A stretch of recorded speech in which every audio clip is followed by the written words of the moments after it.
E aí galera, como vocês estão? Então hoje estou trazendo mais um vídeo pra vocês. Eu tava pensando esses dias e eu decidi contar pra vocês um pouco das experiências que eu tive com Cristo. Eu quero contar sobre essa e no outro vídeo eu vou falar sobre a vez que eu vi Jesus com 6 anos. Mas primeiro quero me apresentar pra quem não me conhece. Eu sou Jair Augusto, eu tenho 18 anos. Nasci em Laje, Santa Catarina, mas hoje moro em Curitiba já faz 14 anos. Sou praticamente curitibano, embora eu tente negar um pouco isso, mas sou praticamente curitibano. E eu queria falar sobre esse acontecimento, a vez que Jesus me ressuscitou no ventre da minha mãe. Cara, eu sei que isso pode parecer um absurdo para muitas pessoas, mas eu creio no Jesus que está escrito aqui, ó. Aqui, ó. Aqui. Aqui conta a história desse Jesus. Esse Jesus que curou leprosos, esse Jesus que ressuscitou Lázaro, ressuscitou os mortos, esse Jesus que foi crucificado. Ele entregou sua vida e ele ressuscitou. Eu creio nesse Jesus que por onde passava maravilhas aconteciam. E como diz na sua própria palavra, ele era, ele é e continuará sendo eternamente, ele não mudou. E ele continua a fazer as mesmas coisas que ele fazia no passado. Então, esse mesmo Jesus que por onde passa, coisa acontece, um dia ele passou num quarto de hospital e ele trouxe vida para aquilo que estava morto. Ele me ressuscitou no ventre da minha mãe e quero contar um pouco sobre essa história para vocês.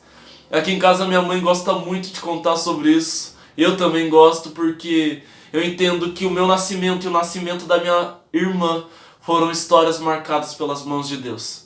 Eu e ela somos milagre.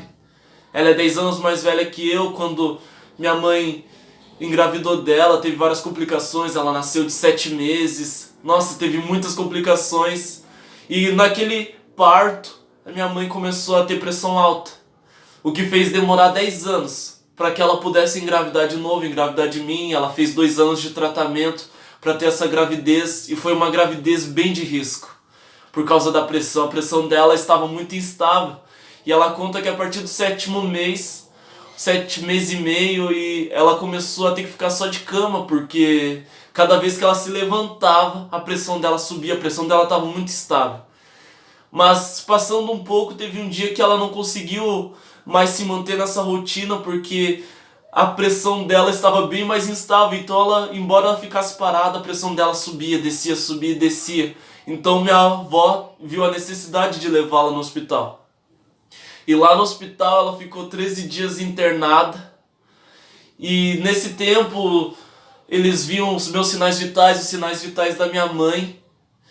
E durante esse tempo teve um dia que elas, nessa rotina de ver os sinais vitais, elas foram ver os meus sinais vitais e perceberam que havia algo de errado. E minha mãe percebeu que instantaneamente as enfermeiras começaram a ficar agitadas, começavam a olhar umas para as outras, mudaram de comportamento, tiveram que chamar um médico e elas diziam: eu não estou ouvindo o coração do bebê, eu não estou ouvindo o coração do bebê. Então havia entendido que naquele momento eu já estava sem vida no ventre da minha mãe. Mas minha avó, percebendo todo esse acontecimento, ela viu 2 senhoras, senhorinhas do coque, que eu amo muito.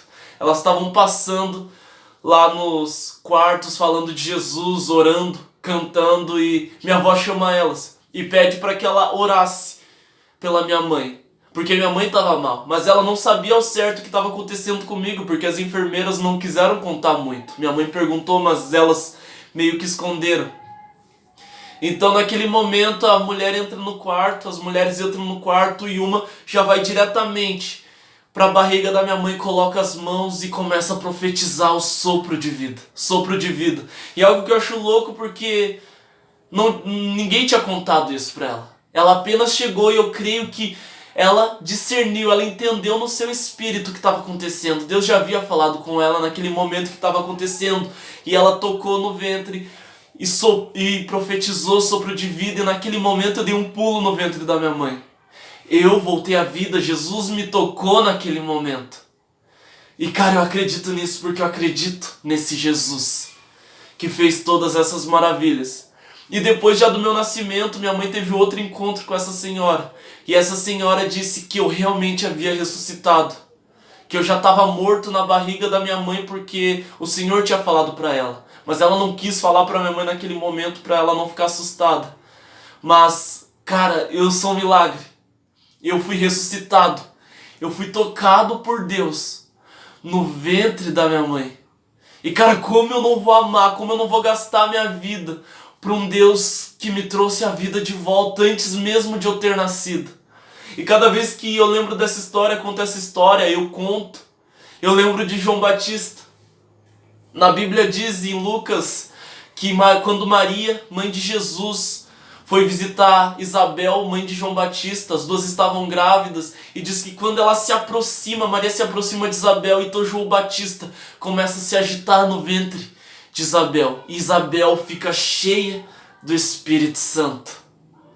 Porque era como se, embora João Batista não tivesse discernimento e não tivesse consciência do que estava acontecendo, o seu corpo entendia que o Cordeiro de Deus, que o próprio João Batista disse: eis o Cordeiro de Deus que tira o pecado do mundo, eu não sou digno nem de desatar o nó das suas sandálias. Ele entendeu, ele sentiu que aquele Cordeiro de Deus havia chegado naquele lugar e havia tocado ele. E cara, eu sempre lembro disso, porque naquele dia eu me senti como João Batista, que embora eu não tivesse consciência do que estava acontecendo, eu sabia quem estava se aproximando e meu coração se agitava, porque ele estava perto, ele estava me tocando. Então era essa experiência que eu queria contar para vocês, o dia que Jesus me ressuscitou no ventre da minha mãe. Próximo vídeo eu quero falar sobre a vez que eu vi Jesus, eu era bem criança. É a memória mais antiga que eu tenho, mas isso vou deixar pro próximo vídeo. Amém, galera? É isso. Beijo, amo vocês.